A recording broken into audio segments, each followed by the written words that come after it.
Hello, hello, hello. Welcome to another live discussion of Own Your Yes. I am your host, Valera Wilson, and this is the weekly lunchtime, early morning break and segment of your day for us to talk as ambitious yet imperfect women who are learning how to thrive and grow.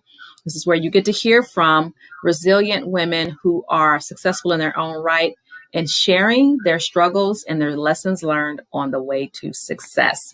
I am so excited today to have with me Stephanie Gunta. She is the marketing manager. She's a marketing manager at Global Payments Integrated. And we're going to talk about something that I think is really important any time of day, any time of year, and it is believing in yourself when other people don't.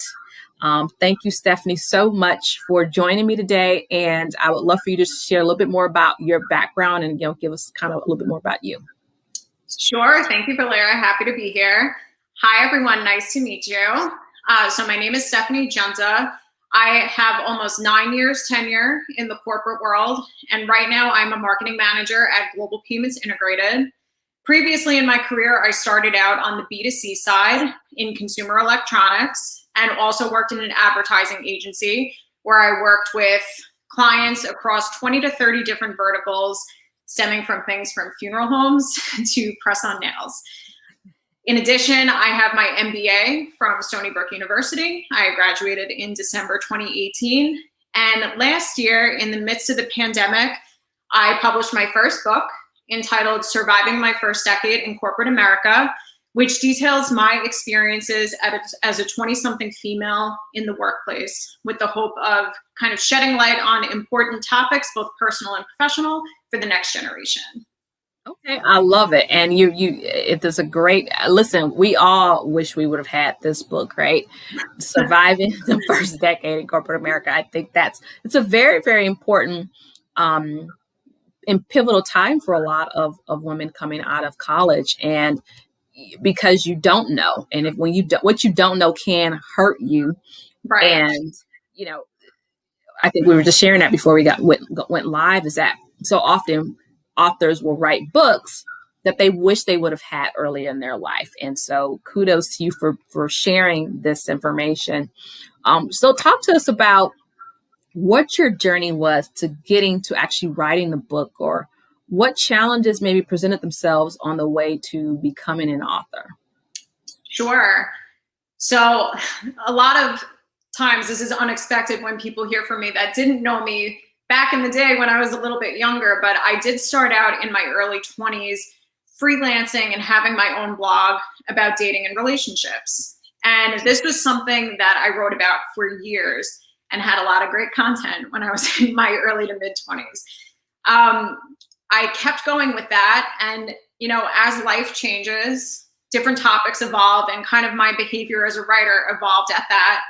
And I began writing kind of business-driven articles. And I will say that publishing them on LinkedIn and publishing them on my blog, I kind of had the ear of a different audience. So I kind of went from, that millennial, fun, elite daily-esque vibe to people that were in the professional realm. And I knew that I had an audience there, and I appreciated it and tailored kind of what I wrote about to fit that new realm. So around that point, I would say this is probably about 3 years ago, I always knew I wanted to write a book.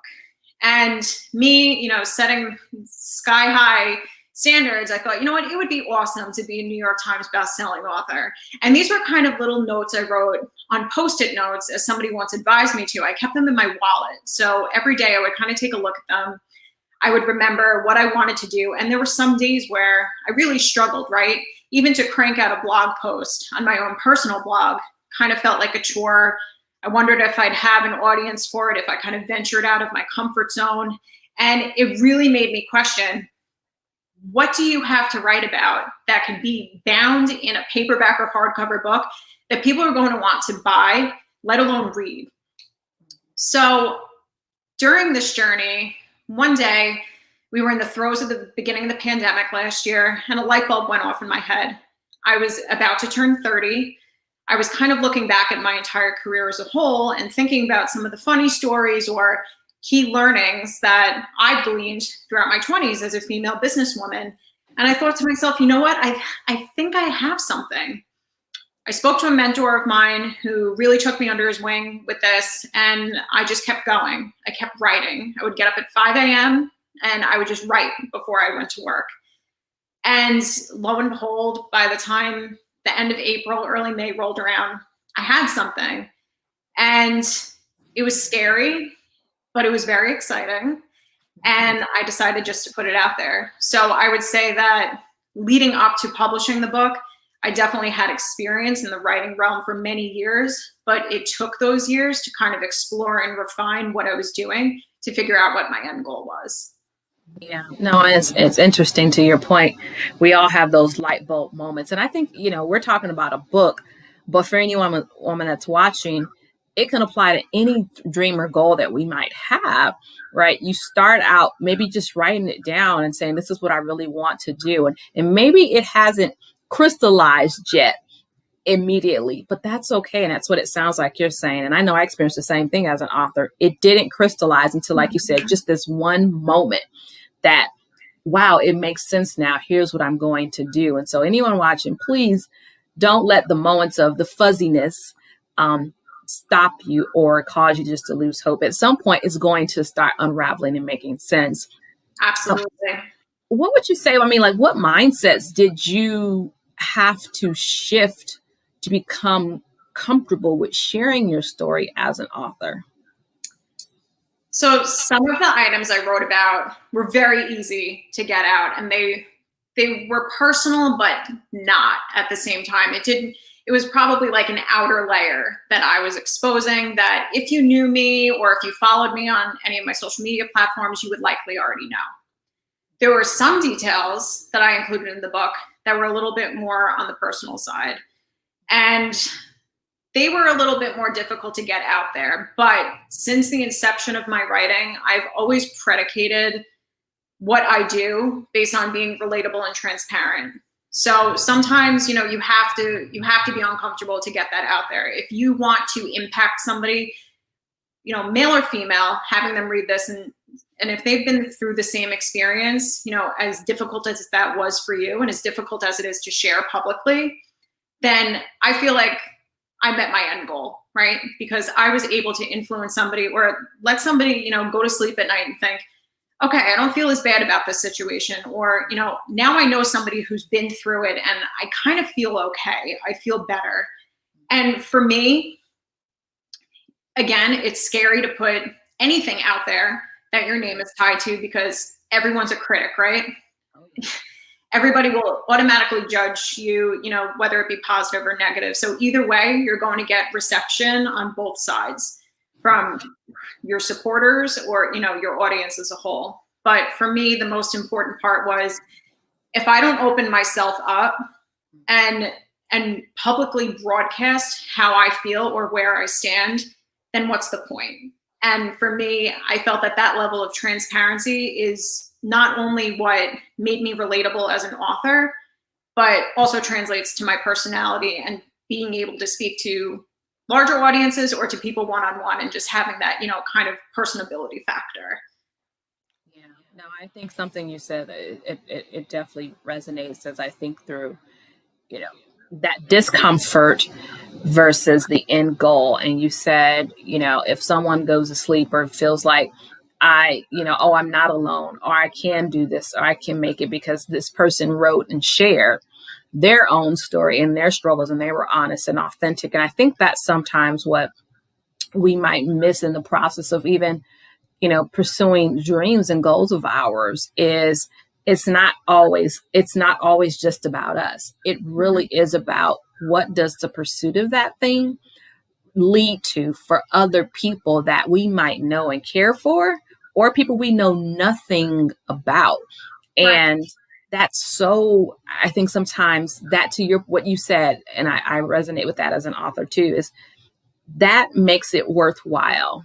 And that recognizing that, wow, this could actually help someone, makes all the discomfort, all the uneasiness, the fear, the what ifs, like you said earlier. Well, who's going to want to read this, let alone pay for it, right? All these different things that go through your head. And I think we go through that regardless of the goal, right? It's, well, what will they think if I do this? What will they say if I do this? How will people react? All these like line items of questions and doubts. But the end goal is that, okay, it's going to help me first, and it's going to help someone else. And I think that's got to be the leaning into that, I think, is the driving force that can help us shift forward when we're in fear. I agree. I've had a lot of my primary market for this book is, high school, college students and recent grads. So anywhere, from really ages 17 to 25, I would say is my primary market. I've had many reach out to me through Instagram, through Twitter, just saying like, thank you for this. I needed this. This helped me. This helped guide me. I'm about to graduate college and I feel lost. I'm overwhelmed. Some of these students didn't have an older brother or sister. And that resonated with me because I'm the oldest of three. So it's just experiences like that and getting those kind of knocks on the door from people that were completely unexpected. It's not so much getting, the pat on the back from people above, right? Saying, oh, you wrote a book, great job. It's really about your intended audience and who you're going to leave a lasting impact with. Absolutely. You're right. I'm the oldest of six, actually. And so I totally get it. I didn't have the older sibling, right? So to have someone, that can say, oh, wow, I don't have that guidance and I needed it. What you said, help is so, so important. Mm-hmm. Now let's kind of dig into a little bit more when we talk about believing in yourself, because it takes a lot of belief in yourself, transparency, and drinking an extra cup of courage to write a book that's very authentic. Were there times when others made you question yourself and your abilities as you were going through this process? Every day. And I say that because I think it's also a very important part of growth. And I think it's something that can deter people from moving into this kind of direction, and it shouldn't. I felt it very hard. I'm the type of person that takes things to heart. I'm an emotional woman. I wear my heart on my sleeve.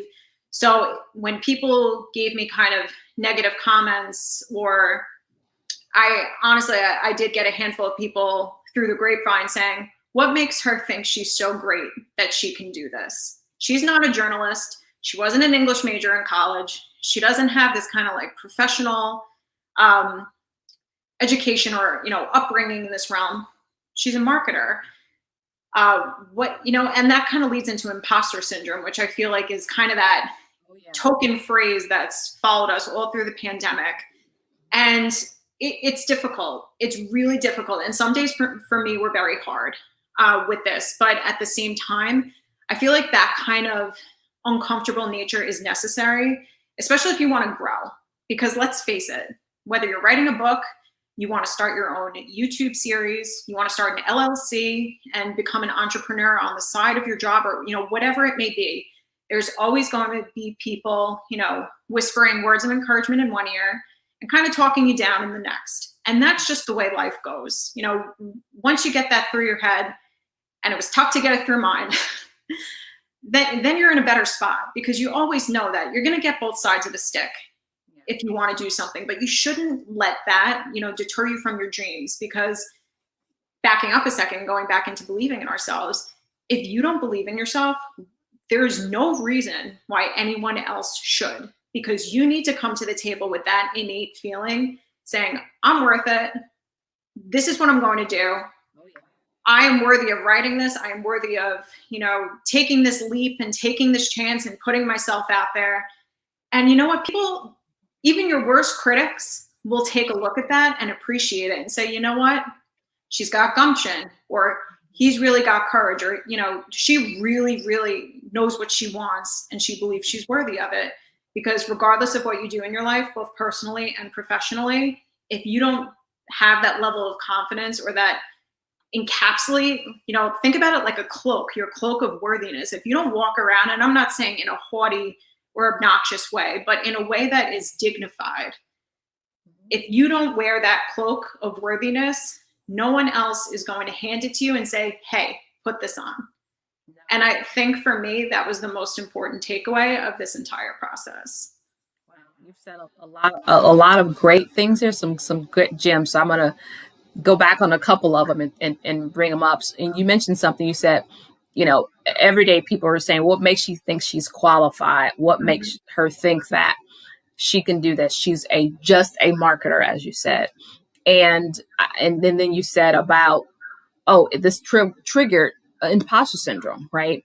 And I've written a few articles on that, and it's so interesting because sometimes imposter syndrome is triggered by other people, not necessarily us. Yourself. And it's not always we don't believe we're qualified or capable. Sometimes it's other people do not believe that we're qualified, and it causes us to second guess ourselves, because I think at the heart of it, we all want to be accepted. We all want to be seen as worthy. And when other people question that and we don't get that receptivity or that acceptance that we thought we might get, it can ding us, especially. Yeah. It can definitely impact us and kind of put that chink in our armor, so to speak, or our cloak, put that tear in our cloak of worthiness. In those moments, and it sounds like it wasn't all just direct to you. Some of it came by word of mouth, for example. Did you ever feel like you had to respond to it or to prove yourself to them? Yes. And that personally, probably more of a defense mechanism on my part, because naturally, you're doing something you're proud of. And when people knock it, you kind of want to be like, hey, well, XYZ. But at the same time, I do think it's important, especially depending on who it's coming from. For me, it was some people on a personal level that voiced this to me. And that kind of hurts, right? Again, you have to expect the unexpected in that realm. But at the same time, I felt the need to kind of speak about it and kind of identify and say, like, hey, I'm sorry you feel this way, or why do you feel this way, as a way, for me to navigate kind of the reception that I was getting. But I think that this also translates. It was a very beneficial lesson for me because it translates into so many different things, especially in the workplace, where you can kind of take those key learnings back and apply them to so many different walks of life, where, sometimes it's better just to fluff something off and just say, okay, put it aside and call it a day. Other times I think it's more appropriate to tackle commentary or have a constructive conversation head on. And that not only benefited me in this, personal entrepreneurial kind of route, but, as a whole, as a person and as a professional. So, in the long run, I'm thankful that, these experiences happened, because they only helped me in the long run. Yeah, you're absolutely right. And I love that you gave it's kind of like two parts. So sometimes you do need to address it, whether it's a goal or dream or whether it's in the workplace. And sometimes that can be tough, but those tough conversations have to be had sometime to get it out in the open. I think sometimes when we try to sweep things under the rug, all it does is it further fuels us in maybe a negative way if we allow it to. Yes, it can be positive. Sometimes it can fuel us in a negative way. But too, I think sometimes it's important to just call things out. Like, hey, this really bothered me. I didn't like it. Whatever that is, so that we are whole and better moving forward. I think only we can determine that which one makes sense, right? There's sometimes, like you said, we don't bother about it, right? You don't believe in me? Okay, great. Well, I believe in me. I'm going to prove you wrong, so to speak. That can be fuel and momentum for you to move forward. And it sounds like, and we've kind of talked about this, but was there a moment when you just said, you know what? Regardless of what they think, I know I've got to do this. And yes, I'm going to do it well because I know I can. When did that start to really override a lot of the noise that you were hearing? I would say late July of last year. So I finished my book. I wrapped it up in early May. I was on a quest. Again, I was on my 5 a.m., coffee dates with myself and my laptop before work, sitting down and pitching hundreds of agents. And now this was the first time I ever did something like this. I wrote, a 65-page business plan and marketing plan for my book, which was like, my college thesis resurrecting itself all over again. and, really working my tail off to pitch these agents and, request, and substantiate as to why I should have my book backed by a publisher. And to me at that time, if I didn't have my book backed by a publisher, then I was kind of like, ugh, is it not as good as I think it is? I had about 15 people read it and give me their honest feedback and they loved it. Is it just because they know me and they're trying to support me? So you have all these questions running through your head, right? And just like I had that aha moment one day where I said, I need to write this. I had an aha moment again, months later, saying, you know what? I'm going to self-publish this, and I don't care what any of these agents or publishers have to say, because I believe in what I wrote, and I think that people deserve to read it too. So then I took on a completely new mindset.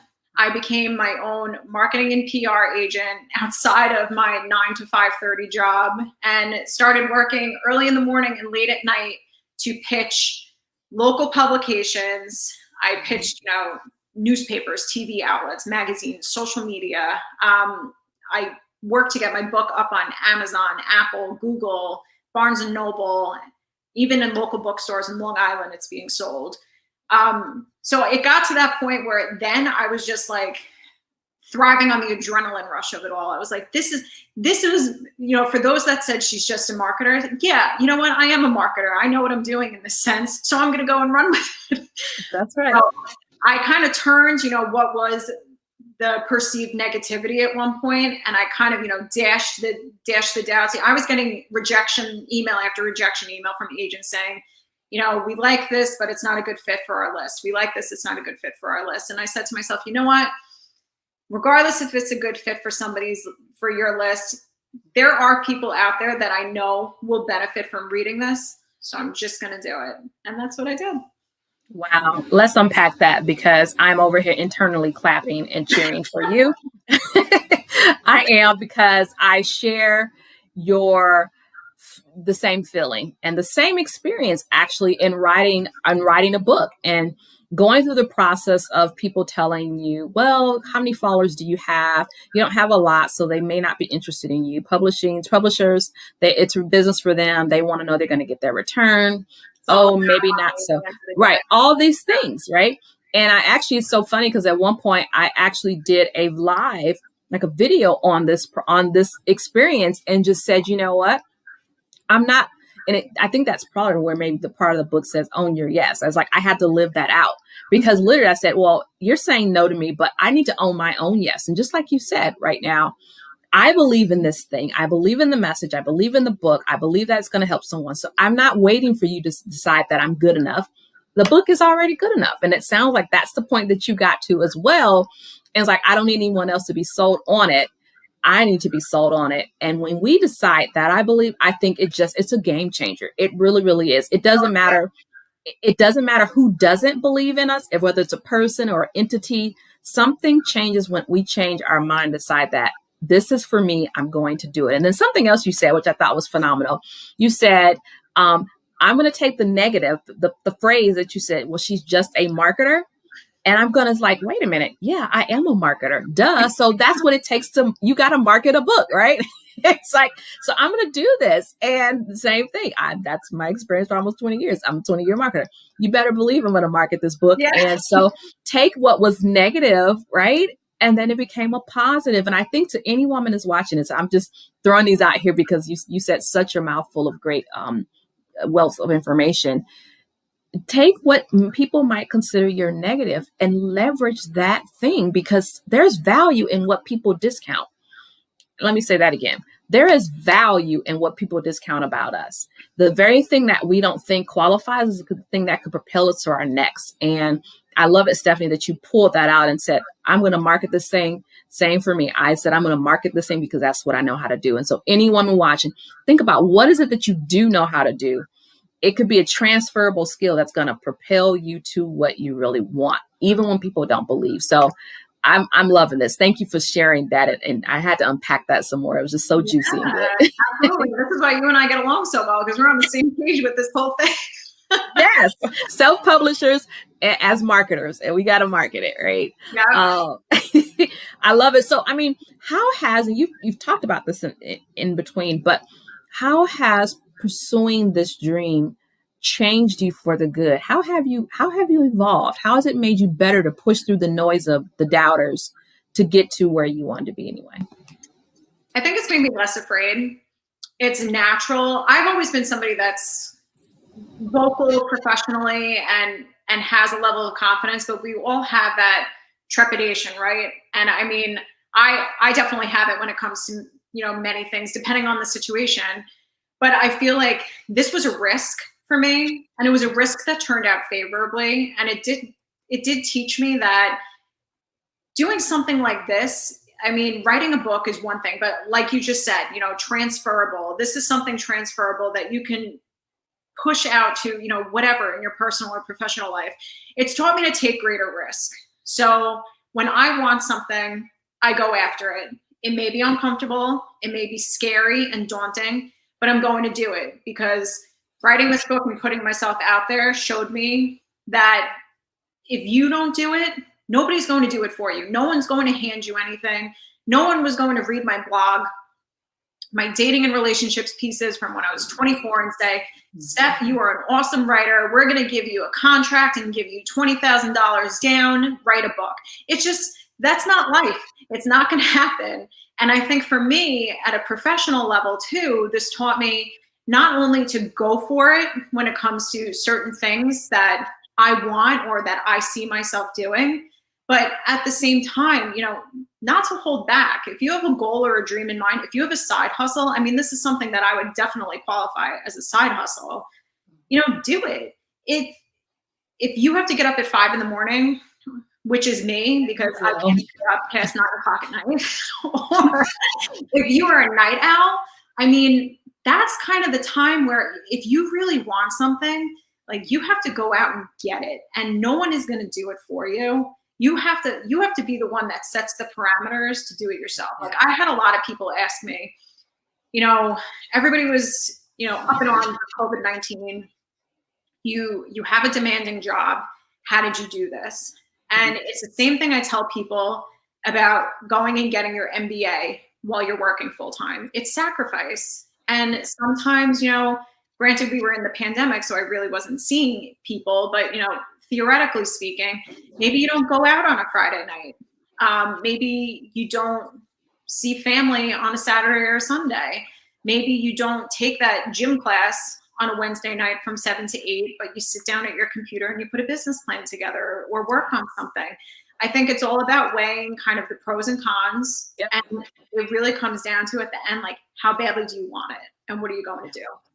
I love it. You're preaching over here. You really, really are. It's so true. I mean, you just summarize like the past year of life for a fellow author, right?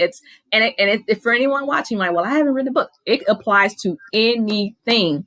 If you really believe, because I think here's a part. When we believe in ourselves, it can't just stop at a belief, because true belief turns into an action. Right. And what you're saying to me is, hey, I had to get up at 5 o'clock in the morning because I believed in myself when other people didn't. I was up late, or till 9 o'clock in your case, right? Working on this after work because I believed in me and I believed in this message. Same here. I actually did an event early this year about the time blocking, because I got the same question. You wrote a book in COVID, you did a global virtual book tour, and you were working full time, a demanding job. How in the world did you do it?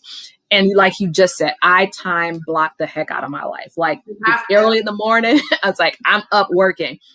Late at night, I'm up working. I literally had a schedule, but it was because I believed in it. And so my challenge to any woman watching this right now is how much do you really believe in yourself and that dream? That has to translate to action. It has to. Like you said, sacrifice is what it's going to take. Mm-hmm. We're right at 12:30 here.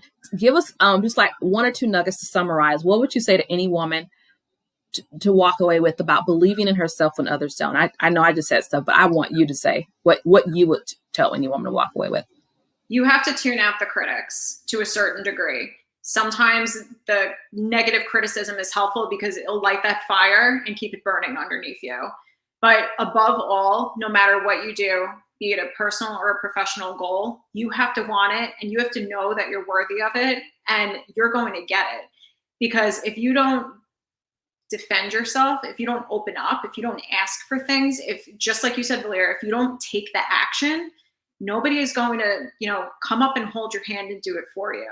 That's life. And that's life in both personal and professional aspects. So I would just say, if you can take anything away from this conversation today, if you have something in your back pocket that you've been holding on to, that you've been afraid to pursue, do not be afraid, because everybody that's done something, Valeria and I both writing books, we were both you at one point too. And now we're out on the other side and we can try to help you learn from our processes and what we've been through. So do not be afraid to take a risk. Putting yourself out there is not difficult, but you will be so pleased with the results. And it's just the overwhelming effect of doing something that you believe in, that you want to step up and take to the next level, is beyond worth keeping your mouth shut and keeping, that dream on a Post-it note. I love that. Don't keep that dream on a Post-it note. That might have to be a meme. That might be a Twitter quote, Stephanie. I'm going to quote you on that one, okay? Don't keep the dream on a Post-it note. You're going to see this later, I promise you. I love it. Said that, and I actually thought it sounded pretty cool. It did. You're gonna see it again. Well, thank you so much, Stephanie. This has been a great conversation. I've loved everything you've shared. It's been real. It's been transparent. It's been so helpful, I believe, to a number of women who have dreams or goals that might be worried about what other people think. Thank you, everyone, for watching. If you're watching this live or on demand, make sure that you tune in to On Your Yes next Thursday, same time, 12 to 12:30 Eastern. All right, signing off. We'll see you then.